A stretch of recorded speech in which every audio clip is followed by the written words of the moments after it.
You don't want your college freshman's first visit to the tutoring center to be 2 days before they fail the class. Or you don't want them trying to figure out how to get a counseling appointment when they are in a crisis because their thinking brain isn't working during that time. And if they've never looked into how do I make an appointment? Where is it? What do I do? Who do I email? Who do I call? They're not going to be able to figure that out when they're in a crisis. So that's what I'm going to talk about today is the things that they need to find out and think about ahead of time before they move in. I have worked with college students in the past. They weren't my main clients, but I always had some in the mix of things. And this even happened in high school as well. But in college, you're a little more hands off there. And so you're not able to catch these things at the right time. Because failing a class usually doesn't start there at failing the class.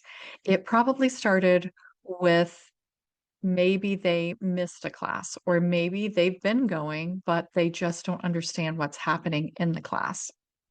And they might try a few things, maybe talk to a few friends or somebody who's been in the class.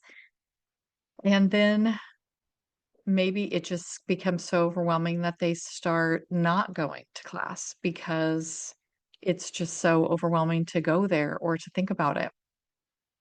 They don't email their professor because as more time goes by and the more confused they get and the more they've missed, the more ashamed they are about not doing the things that they know they should be doing, or maybe they don't even know that's what they should be doing. And then they skip more class and feel more behind.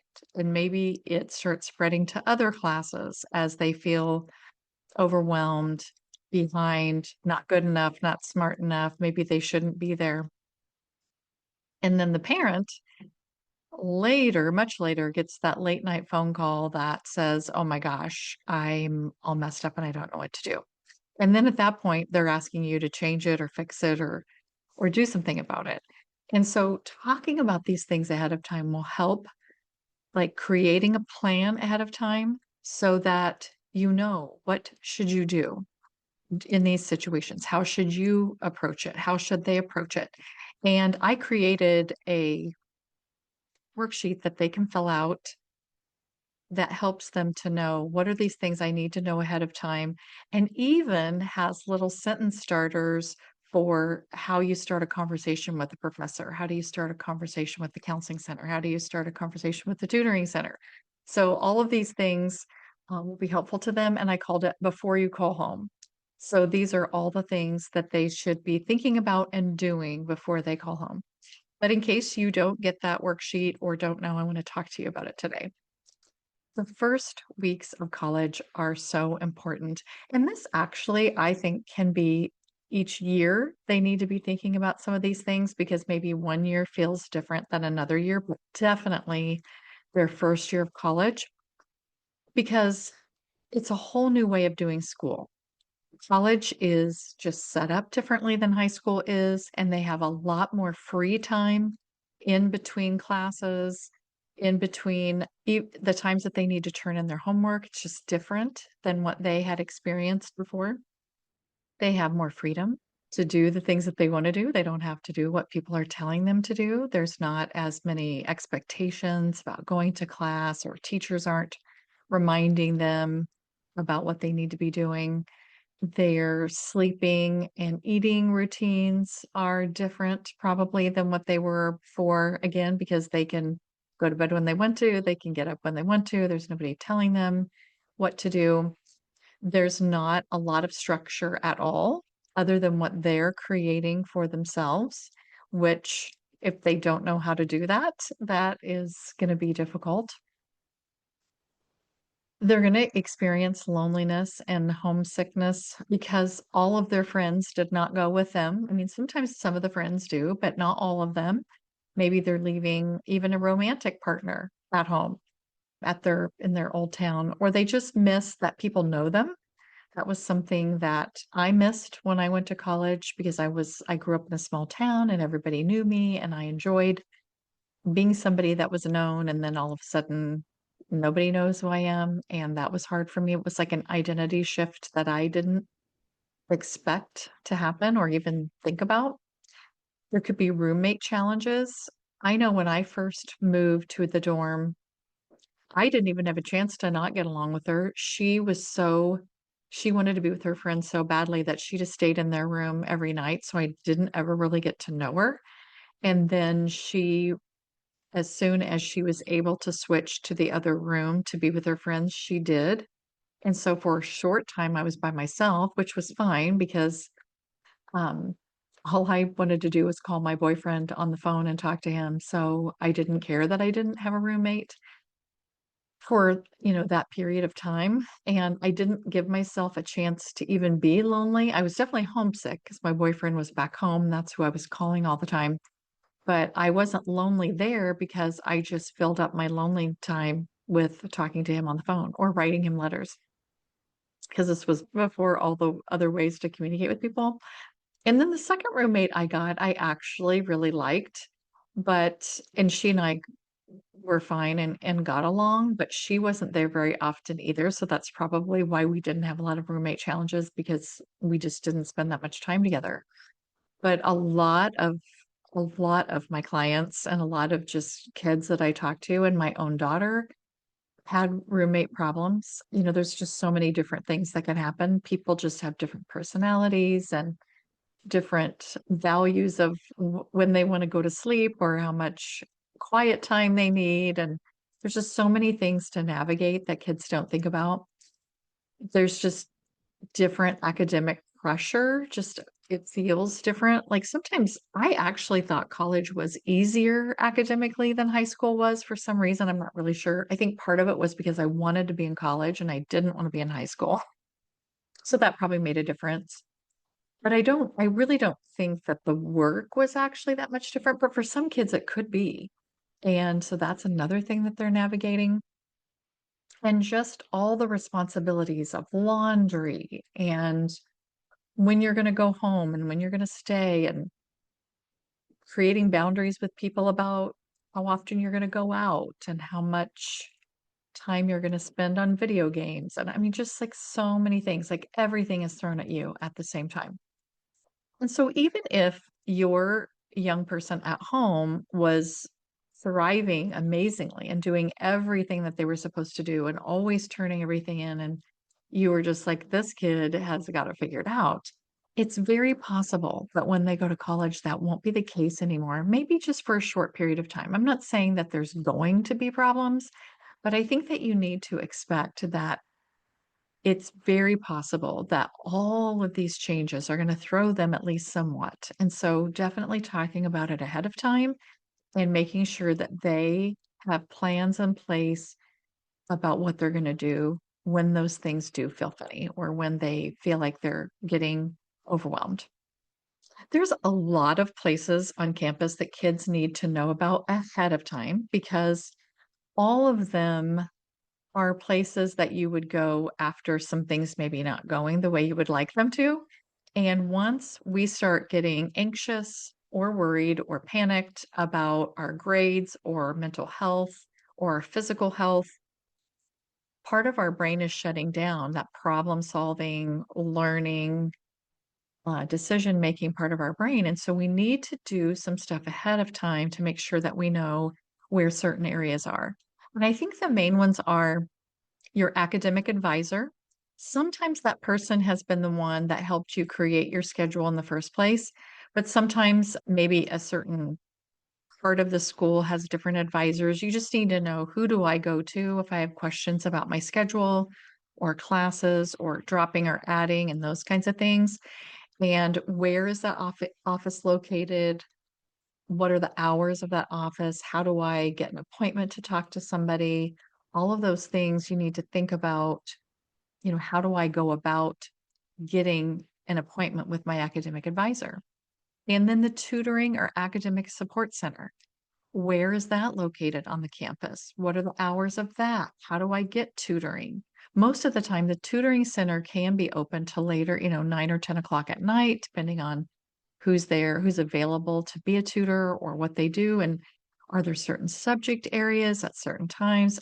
There's so many things you need to know about that. Have all of that stuff written down and decided ahead of time in case you need that. And won't it be amazing if your kid doesn't need any of these things?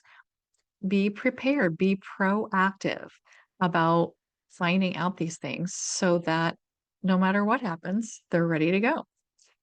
Counseling center, where is that at? How do I go see a counselor? How do I make an appointment?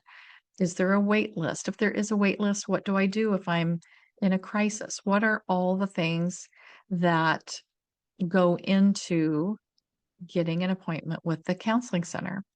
And then the student health center, that's the physical health part. What if I had a client, she wasn't a freshman, but it was her sophomore or junior year. She had 106 temperature. And that's a go to the emergency room situation. And luckily, her roommates realized that, oh my gosh, this is, serious and we need to go get help. But the health center would at least be like the very first place you could call if you were like, I don't know if this is serious or not. Luckily, those girls did know that it was serious and they went. But where is the health center? How do you get an appointment? What are the hours? What's the process? Like all these things about each of these places. And you usually can't do this one until you're on campus or you go to your first class of, all of your classes in your schedule, your professor's office hours and office hour policy. So, where is their office located? What building is it in? What are the hours? How do you get an appointment? Can you just walk in during the hours? Do you have to have an appointment? Who do you call if you need an appointment? What is their email address? All of these things. It sounds so simple and almost silly, but at the same time, people just think if I need help, I'll figure it out. Or if I need counseling, I'll figure out what I need to do. But those are the times when you're not going to be thinking straight, especially the counseling center or the health center where you're not feeling well and you're stressed out or like literally sick. I mean, if you have 106 temperature, you probably can't even, your brain probably doesn't even work. So, and maybe talking to your roommates, if you have them, about here's my proactive plan. What are you guys going to do? And then that way, if something does happen where you're not able to make the decisions, your friends know what your ideas are or where your paper is that has all this information on it. I want all young people to know that asking for help is an adult skill. Adults ask for help when they don't know where something is or how something works. And I think young people don't realize that's an adult skill. They think, oh, well, if I was an adult, I would know how to do this, or I would have this figured out if I was an adult. And so they don't ask for help because they think that makes them look like they don't know what they're doing. But really, make sure that your child knows that asking for help is the mature thing to do. That is what's going to help them get through and be successful versus just trying to figure it out and spinning around in overwhelm.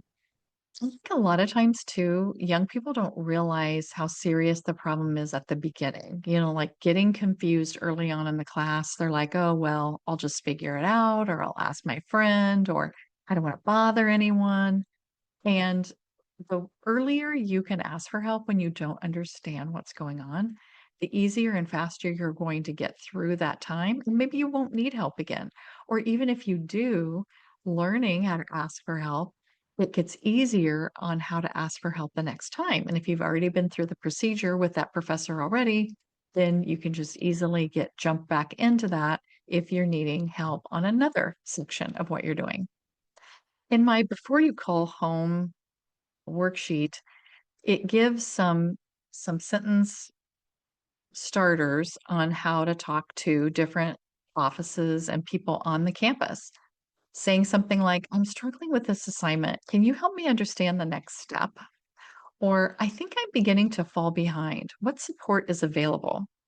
And I was thinking about sometimes young people don't want to talk to people that they think are old because it seems maybe intimidating or they're not really sure how to handle it. But if they're in a dorm, they probably have an RA, and usually that's a person that's a younger person who is also a student. They're just older and have been through the procedures before. And so it might be easier to talk to someone around their age. A lot of times, academic advisors are also just graduated students or maybe upperclassmen that are doing that as a work study.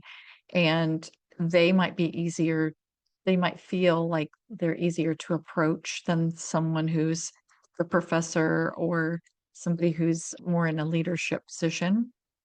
And parents, when your child calls you in panic and is like, oh my gosh, you need to fix all these problems that have been created, I want to give you some ideas of things to say instead. So instead of just jumping right in and fixing all their problems, I know that feels like the best thing to do is because they're going to get calmed down and then you're going to be like, oh, good. They're not going to have repercussions from some of these things that they've been doing. But try to just stop and think first and then ask them these kinds of questions. What do you think your next step is? Who on campus could help you? What have you already tried? Do you want me to listen, brainstorm, or help you make a plan? Those are things that help them start to create the confidence in themselves and the self-awareness in themselves about what it takes to be a problem solver as an adult. Because a lot of times we're not having them do that when they're at home, which it's important to do that. So if you have younger kids, try to start doing some of this while they're still living in your house. Even if you haven't, nothing has gone wrong. You just need to start doing that now so that they can create those problem solving skills that they're going to need their entire lives. And this is the time to help support them in building those skills. And make sure that you, again, reiterate to them that adults ask for help. As an adult, I know that I ask for help from people all the time. Now, sometimes I ask my phone for help about, certain things that I need to know how to fix or who do I talk to if I want this to happen or that to happen. But typically, I'm still going to have to talk to a human or contact a human through email or something to try to get answers to my questions. And I want you to just normalize that for them that yes, that's what adults do. We ask questions and we get help and support from other people who know more about something than we do. And we can't know everything that there is to know. There's just too much in the world to know. And so let's use all the information that's available to us and the people that are available to us to help us problem solve and make the right decisions for our own lives. So if you're interested in the before you call home worksheet, there will be a link to get that in the show notes or in the YouTube description or wherever you're watching or listening to this, you will be able to get that. Also on some of my bios, there'll be a link to the Resilient launch program that I'm doing. And so if you would like someone to be walking alongside your college freshman, helping them figure all this stuff out, working on a before you call home sheet together so that they are getting the right information on it, then sign up for the priority list. That way you'll be the first to know when I'm opening that and when I'm choosing my 10 families that I'm going to work with, you could be one of those 10 families, and I would love to work with you. So sign up for the priority list if you're interested in getting help with this, or if you just like the before you call home sheet so that you can help your child get some of this stuff done before they move out. I would love that. And I will talk to you soon.